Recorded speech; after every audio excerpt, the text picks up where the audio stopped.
it's me, Jess. Welcome to my channel. And today I have a bit of a different message for you. This is a channeled message, so only take this if it's resonating with you and your situation, of course, as always. Now, some of you may know that I've been taking some time off from the pre-recorded readings just to rest and rejuvenate, get some things done around the house. And, it's been going really well. I've, had a lovely time. I've been very productive until today when it felt like all of a sudden, out of the blue, I just got overtaken by this really intense, very negative, like moody cloud, which is fine. We all have our highs and lows in life, but it's really not like me. Like my emotions, I'm usually pretty even keel emotionally speaking. So I was checking in with myself, like, what is up? What's going on here? And it didn't take long before I realized like that energy truly was not coming from me. I was picking up on someone else's energy and it felt like they were petitioning me for a message. And I couldn't really understand if they wanted me to like give them a message to help them out or if they wanted me to like deliver a message, because it wasn't like coming through organized or coherent. I very much could tell that this person was like struggling behind the scenes. It's like their energy was kind of flailing around because they were in fact having very intense, very negative emotions, and they were trying to manage their emotions. But this person's way of managing their emotions is just, they were trying to like keep a lid on it. They're trying to stuff it down, and they were trying to have like a conversation. But in Beauty and the Beast, when the beast is like talking through his gritted teeth, he's like, won't you join me for dinner? Like that's really the energy coming off this person. They're trying to seem not bothered. They're trying to seem balanced and, like, okay, well, like, let's have a conversation. But really just right below the surface of this, it's a lot of intensity. It's a lot of negativity. So I wanted to give this message, even though I like to be really good about my boundaries. And when I'm taking time off, like I'm really not available to give messages, but I really do have a lot of compassion here for this person. And also I was wondering if you're feeling the same thing that I was feeling, because, I just felt like that was coming from me, but you could very much be feeling this person's energy. So if you've checked in with yourself and you're like, I don't know why I'm feeling so negative lately, like I have no reason to be, it's really not like me, you could be picking up on this person's energy. And I just wanted to give you a heads up that potentially that's what's going on, because this person is sending a lot of psychic and emotional energy your way. It's very evil eye. I don't think this person's intending to do it. I just don't think that they have another way to manage their emotions, because that's ultimately what this is to me. This is like a processing issue. This person doesn't know how to process their emotions behind the scenes, at least with any amount of like effectiveness or like quickness to manage their emotions and process them before they kind of brim over. Because the impression that this person gives me of their emotional state and of their energy, I think jealousy and envy is very much a trigger here for this person. And when they experience that, it can kind of fever pitch their emotions to almost where like they're not thinking straight and they can just lash out and maybe do something very hateful or very spiteful. And I think this happened with you in the past. And then it's like this person kind of comes down off of that hormonal high, and they do actually feel very remorseful, and they want to apologize, but then they feel ashamed of themselves because they know that they like got out of hand. They got away from themselves, and they want to take accountability, but they're so ashamed. So I don't think this person like actually cleans up their mess or like repairs their relationships. So their relationships end up struggling. And I think that's something that's happened here in the past between you, because Spirit is giving me these 2 points in time where I think, I think this is a person from your past, and exactly what I just described, I think happened here in the past, where something happened. This person was feeling envious and jealous. We'll talk more about that here in just a second. Fever pitched. They did something they regret. They didn't clean up their mess in an appropriate way. But this is a person who also knows how to apologize, and to, but they don't do that. But then I think the same thing is going on here and now, where this person's feeling the same emotions that they were feeling in the past, but like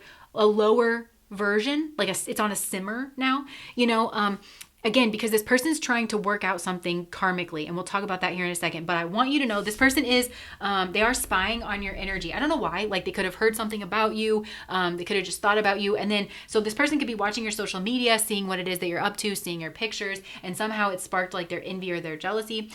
Or we also have psychic tarot readings. So if you know this person is spiritual, or like maybe they do go to tarot readings, they could be getting tarot readings about you. But I mostly feel like this person could be popping up on your tarot readings. you know, because there's so much energy, I'm telling you, emotional, psychic energy, that it's like you could be going to a reading not about this person and not about the situation, but this is the energy that like kind of comes up because it's just what's like kind of flooding your space. Also, again, because this person's sending so much energy towards you, if you're like intuitive, which, you know, I think tarot always works both ways. So I think that if you're here, you're intuitive, or at the very least, God's trying to get that skill on board for you because you have it and you're ready for it.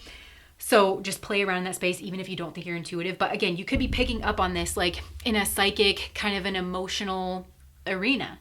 But it's not coming from you. And especially if you're new to like the spiritual kind of arena, that might really throw you for a loop. I mean, not even if you're not new, because you expect your space to kind of be your own, right? So that's what's going on here.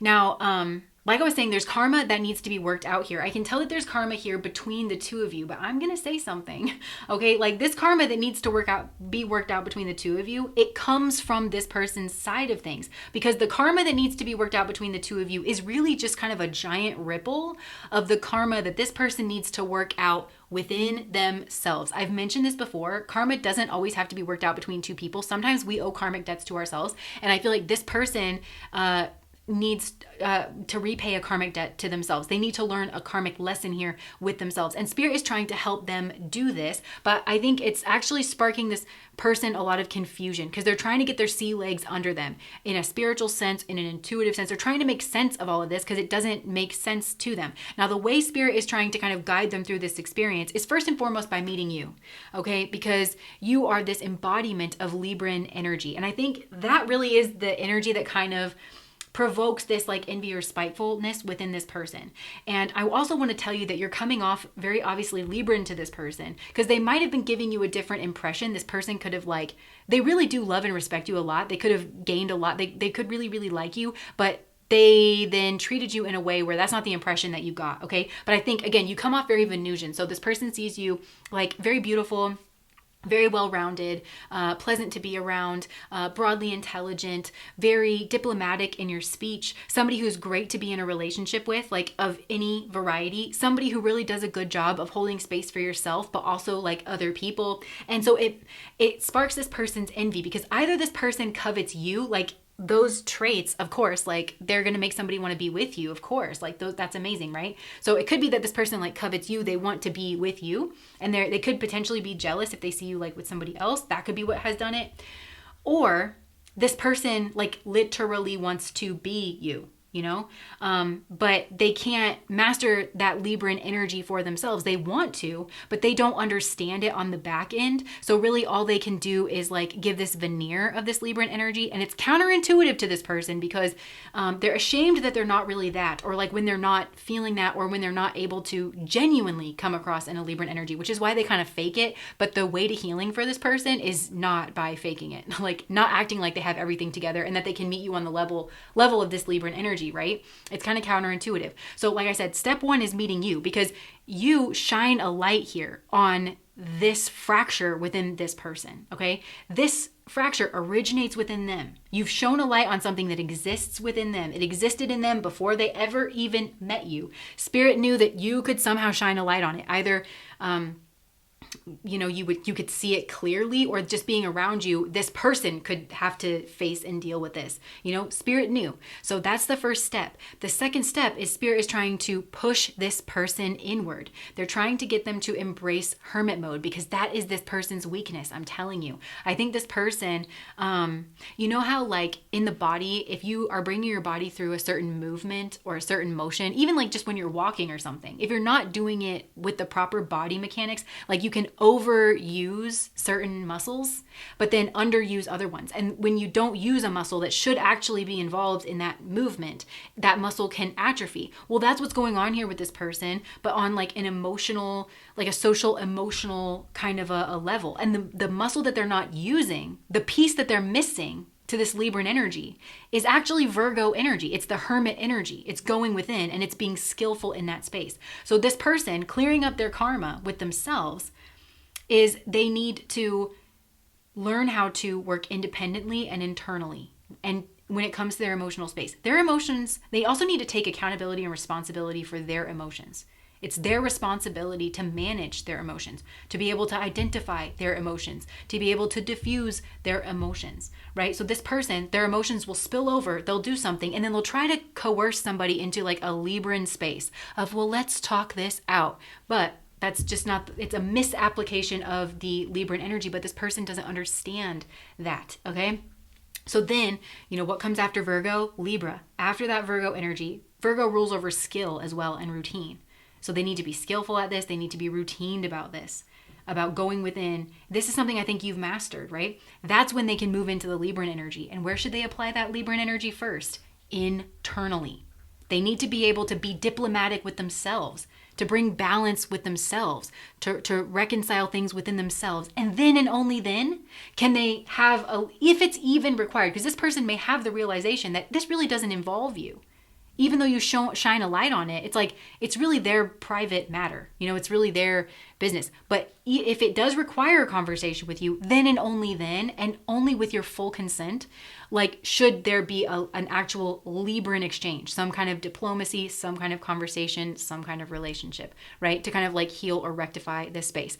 If this person cannot do the Virgo thing, then in fact, this person does not embody Libran principles, because Libra is the scales, right? I can see here, that's what you have to show. You are very good at all those things I just mentioned. Hermit mode, going within, taking accountability for your emotions, working independently. So you've weighted the scale. They need to be able to meet you on this, and not otherwise this person's just kind of pushing food around on their plate and they want to perform Libran energy. And that's why you're going to see it so clearly, is because you are a master at this Libran energy. So that's really what is going on here in this space. Is that this person is experiencing some kind of like envy here. And really, dealing with this person's emotional space, like I can tell that this person, like, again, they're not very nuanced in being able to parse apart what emotions they're exactly feeling. So I can see here, whenever this happens, that this person gets triggered by this like jealous or envious energy, it's like this blanket, like encompassing emotion, almost like a really high pitched sound that just like kind of drowns everything out, and that is anger. Like this person just feels this blanket anger. But you know how they say that anger is never your primary emotion? Like when you look under anger, usually there's a more vulnerable emotion underneath it. Well, this person feels blanket anger, and that's what they're sending towards you, okay? And they when you have this like blanket angry emotion, it's hard to diffuse, and this person like doesn't question it. It just kind of follows it. It's like, well, I'm angry and it's around you, so you must have done this on purpose, or you deserve. They don't question their actions. It blocks this internal nuanced reflective process. So they feel this blanket anger. Well, under that anger is actually envy and jealousy. And then under that is actually guilt and remorse and feeling ashamed. And then underneath that, like when this person fully comes down, like they feel like a POS, like they really feel like everybody else can do this. Why can't I do this? Something's broken, something's wrong. And, this person may benefit from like, for some of these people, this could be something like, I'm not diagnosing anybody. I'm not qualified to do that. I'm just saying for some of these people, it could be on the level of like, maybe this is like bipolar or this is borderline, and they really could benefit from knowing what that is, researching that, understanding that, and, working that out, like with a qualified, somebody that they trust and somebody who's qualified. Some of these people maybe medication for a while. Could, maybe they changed their medications or something like that. I don't know. Or they went off their meds. And that's what like kind of pitched them into this crisis. I don't know. But that's what's like underneath all of this stuff, is this real vulnerability and this feeling of inadequacy, this feeling of insecurity around not being able to understand their emotions, even to being able to process them. This person can process their emotions just fine, as if they can demystify it. It's like they don't get past the anger. They're like, I don't know. I just get like so angry. But again, it's like go beneath that, it's envy. Go beneath that, it's guilt. Go beneath that, it's like feeling ashamed, feeling really genuinely sorry, but knowing that you might do this again because you don't understand where it comes from. So maybe not wanting to make an apology because maybe you feel like somebody's going to look at you sideways because you think everybody, I don't know, you're trying to put your best foot forward and you did a thing. It's like it just becomes this like snowball of a thing. So it's like no wonder this person is just like brimming over, but they feel guilty because they know that they've started some kind of like fight, and this person sees you standing in your power. I think they also see that it's not natural for you to have to like defend yourself. You've turned your back on this person. See how she's defending her solar plexus? So it could be like her confidence. And I think this person, to be honest with you, I think they could have targeted it. This person was trying to displace, like that's what they're it's like they get overwhelmed with their emotions, so they want to displace it. They want to make you feel jealous, even though they're the one feeling jealous. They want to make you feel angry. How do you like it? They want to give you a taste, quote unquote, of your own medicine.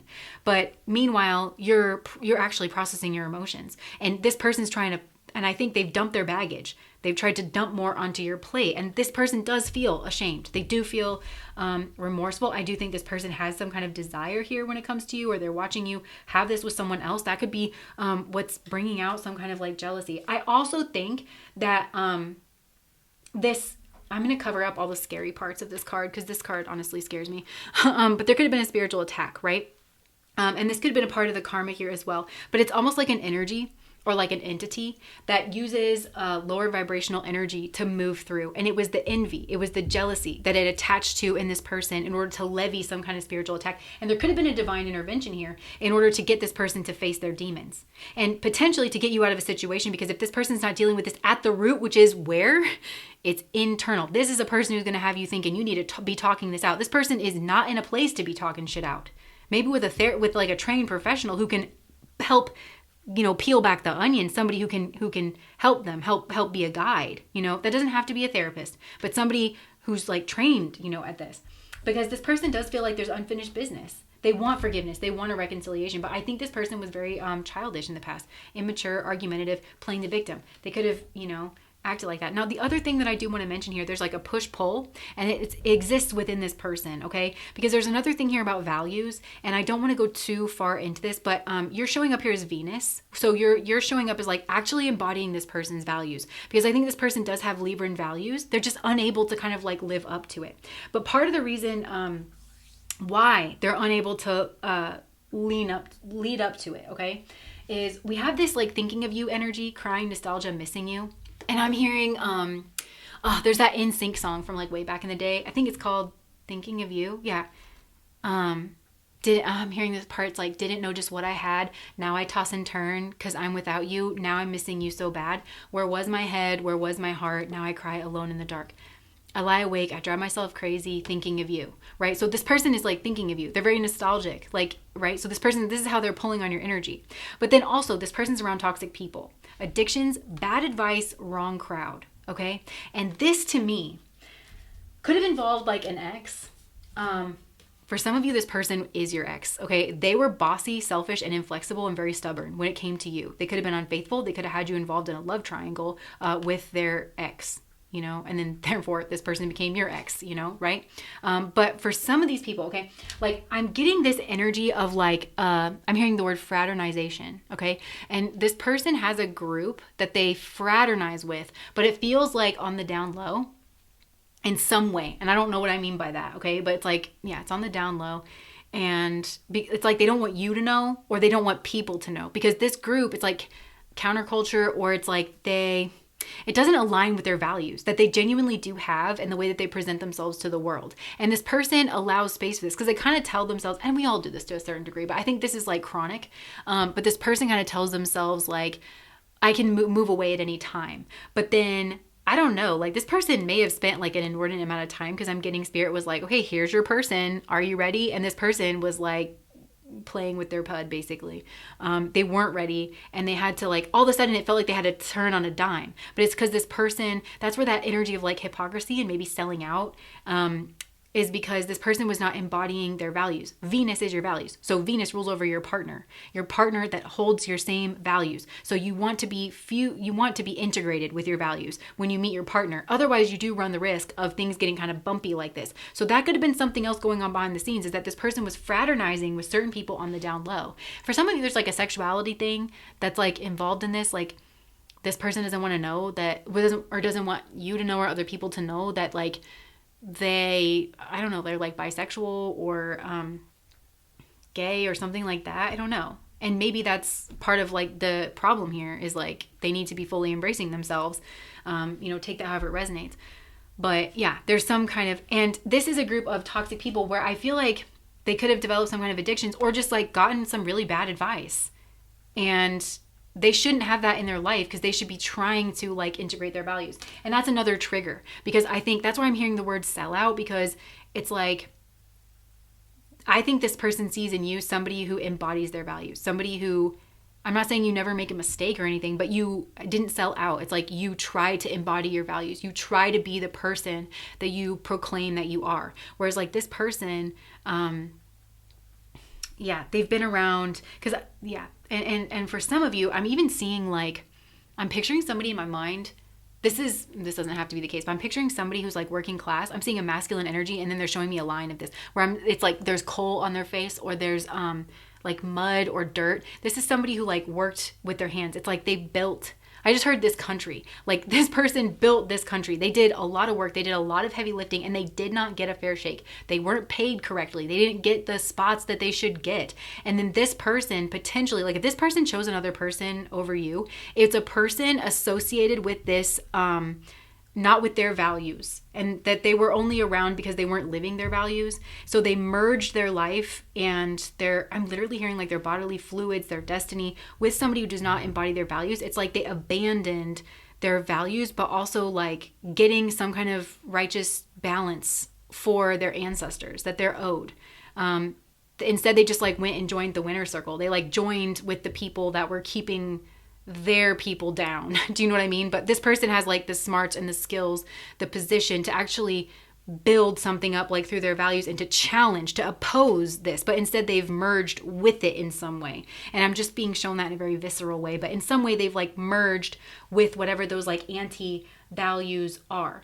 So they never rectified this push-pull energy. So it's an internal struggle that they continue to manifest in their external world because it's not a healthy state to be in. And you could have gotten caught in the crossfires or even blamed for this like internal state where this person exists in a state of their own hypocrisy by their own definition. They don't live up to their values and they just have this veneer. I also think there's a corrupted Venus energy. So their partners, I think they could have been gotten with somebody who is again, a false Venus. They do the Venus veneer thing. I seem like I'm cooperative, but really I have the power and I'm maneuvering you behind the scenes. I'm bossy and I'm selfish and I'm inflexible and I'm stubborn.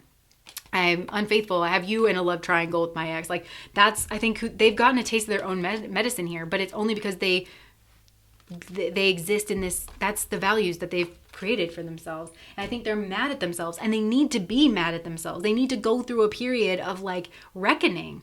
And that's a healthy thing for this person to do. But instead, I think this person, again, they displace, they focus on things in the external world. They play the victim. They think they're the victim, but it's like, and I'll bring this back to the blame accountability thing, and then I'm going to wrap this up. This is like, blame to me is an energy of distancing. It's like, I got the blame for that, but it implies subtly that you shouldn't have gotten the blame for that. Whereas like accountability is, no, you really did do something wrong. And here with you, this person really did do something wrong. And they feel like they can hide it or they can blame it on you if they just fudge the truth or if they're deceptive or, and they don't really value that. I think this person kind of values being what they say they are, but this person really needs to take accountability. And part of taking accountability is they need to take accountability to their emotional space, because emotions you can try to hide. You can try to fudge that. You can try to seem like you're not bothered when you're actually bothered. You know what I mean? And not everyone's safe to do that. But if you want to build a relationship or repairing a relationship is an essential skill to having a successful long-term relationship, because you're not going to be perfect. But you have to trust somebody and you have to be with somebody that you can actually be vulnerable with and be like, I care enough about you to not strong arm you and try to domineer you. But it feels like this is coming from a place of insecurity with this person. And they may well have, I'm just picturing that, kind of narcissistic dynamic where you have insecurity and low self-esteem on one side and control and manipulation on the other side. And this person may ping back and forth here between these two, or they could have gotten involved with one or with another kind of a person, and it might be totally shocking to them. I just heard taken for a ride. And again, I want to say, I think this person has gotten some bad advice that just kind of, you ever play that game of like keep the balloon from touching the ground? it's like whoever this person, this down low group that actually they associate with, but actually doesn't embody their values. And it's coming across very scorpionic. So it could be sexual, it could be secretive, could be power dynamics, could be involve other people's money, that kind of thing. Saboteur kind of an energy as well. Betrayal energy as well. I'm just getting like they all kind of keep each other stuck. They excuse each other's bad behavior. And there is somebody who seems like a thought leader or a ringleader over here. That could be who they're involved with on a business level or in a romantic level. Or each of these people could switch roles. But it feels like there's a thought leader over here who's very good at, I've just heard blurred lines, and I'm hearing that song Blurred Lines, but they're good at like confusing the space of morality. And I think part of the way that they do that is through a shadow side of the gray energy. So shadow gray energy is confusion, whereas high vibrational gray energy is nuance and a complexity of discussion. Well, they don't encourage a nuanced, complex discussion between these people. They don't have that. So instead, they're pushed kind of towards this black and white thinking. And I'm kind of picturing this as like, I don't know, almost using like the legal system of like, okay, well, could you get sued for this? Well, if you can't get sued for this, or if they can't prove this in a court of law, then it means that it's okay. It's acceptable. You're allowed to do it. When, of course, that's like nonsense. Not everything should have to go through. That's not the appropriate. You know what I'm saying? It's like, just because you can't prove it in a court of law doesn't mean that it's not the wrong thing to do, morally speaking. So somebody here is very good at like confusing people morally, and other people here, they're susceptible to it because they don't want to have to confront themselves. They don't want, and they just want to be around people who they don't feel intimidated by, or they don't feel like they need to elevate their energy. So they're all karmics to each other. There's a lot of karmic energy going on here, but all of it, getting involved with this group of people, whatever it is that they did to you, whatever, choices they made, it all goes back to within this person. And being able to deal with things independently and internally, their emotional state. You are not responsible for managing their emotional state. We all have emotions sometimes. I literally just heard get over it. Like, I think this is a person who kind of needs to be told, like, it's not everybody's business. Like, you should be able to deal with this internally. You should be able to deal with this independently. This person could also, I just heard like inappropriate relationships too, where there's like it's not a Libran relationship. They don't have a relationship with somebody. Anyway, I'm just going to leave that there. That was the message that I channeled. I was going to maybe pull some cards, but like I said, I don't think this person is in a place right now where they can be emotionally honest. So I would be hesitant to get any messages because it could just be veneer here from this person. So trust your intuition, follow the red flags. I think there's deception here in this situation, but this person is being pointed inward, and you're not letting this person down by insisting that they go inward, and by not engaging in a conversation with them. You're not letting this person down. Spirit is very much trying to push this person inward. Okay, so that's what I have for you guys. Bye.